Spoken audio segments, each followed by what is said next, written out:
I'm Danica Patrick, and I'm pretty intense. Most people that I knew, church was just, you just had to go. Your parents made you go, you wake up, you put some clothes on, you go, and you can't wait to get back and watch the second game of the day in the NFL on TV. But I started going to Young Life, and that's where I met Matt Hawk, who you know, Matt was leading our Young Life group there for a while, and he was the first Christian that I met where I was like, man, like this dude like swears every now and then. He loves sports. He like coaches sports. He's like, he's an awesome dude. Like he's just a really rad guy to be around.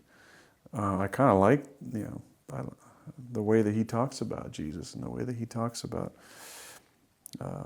what it means to have a relationship with Christ. Like that's pretty cool. So I enjoyed my time with Young Life. We did some amazing outreach stuff. You know, we went to Mexico during 2 spring breaks and built houses in like Florido, outside Tijuana, rough areas. You know, we erected from slab to walls to tar in the roof to stucco on the outside.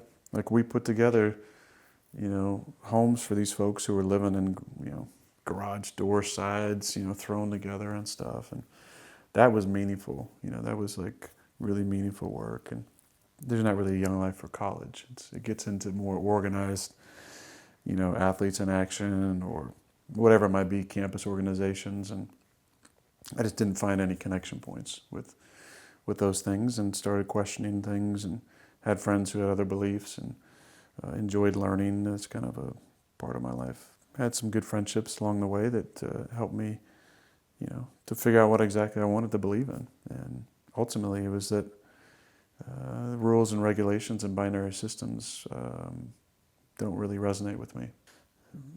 Enjoyed learning about other religions and meeting the Dalai Lama. And, it's been a fun path to a different type of spirituality, which to me it's been more meaningful. Would you separate the two, being spirituality and religion? Like you were religious and now you're spiritual? I think both can work for people. I do. I think some people just need structure and they need tradition and stuff, and that works for them. And I don't have a problem with it. It doesn't resonate with me. Yeah. How far back can you go and identify, like, yeah, I thought it was weird when I was 4, like, or whatever? Is there an example? Can you identify when the skeptic and the questioner in you was really present? I mean, high school for sure, because I had 2 groups I was going to. I was going to church on Sundays and then to Young Life on Mondays. And Young Life on Monday welcomed everyone. It's like, come as you are. Be there at 7:29. Yep. And like be ready for some fun. And it was fun, and we had a great time. Church on Sundays was like more, make sure you dress a certain way and don't bring that person, and this person's going to get looked at strangely if they show up. And I think, again, it's very black and white, binary sense, but I don't think it's very welcoming. Religion can be a crutch, can be something that people have to make themselves feel better. And because it's set up binary, it's us and them. It's saved and unsaved. It's heaven and hell. It's enlightened and heathen.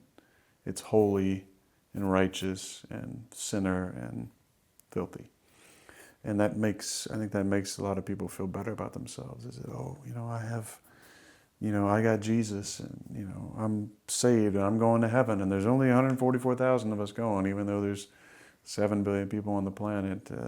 And I don't know how you can believe in a God who wants to condemn most of the planet, to a fiery hell. Like, what type of loving, sensitive, omnipresent, omnipotent being wants to condemn most of his beautiful creation to a fiery hell at the end of all this?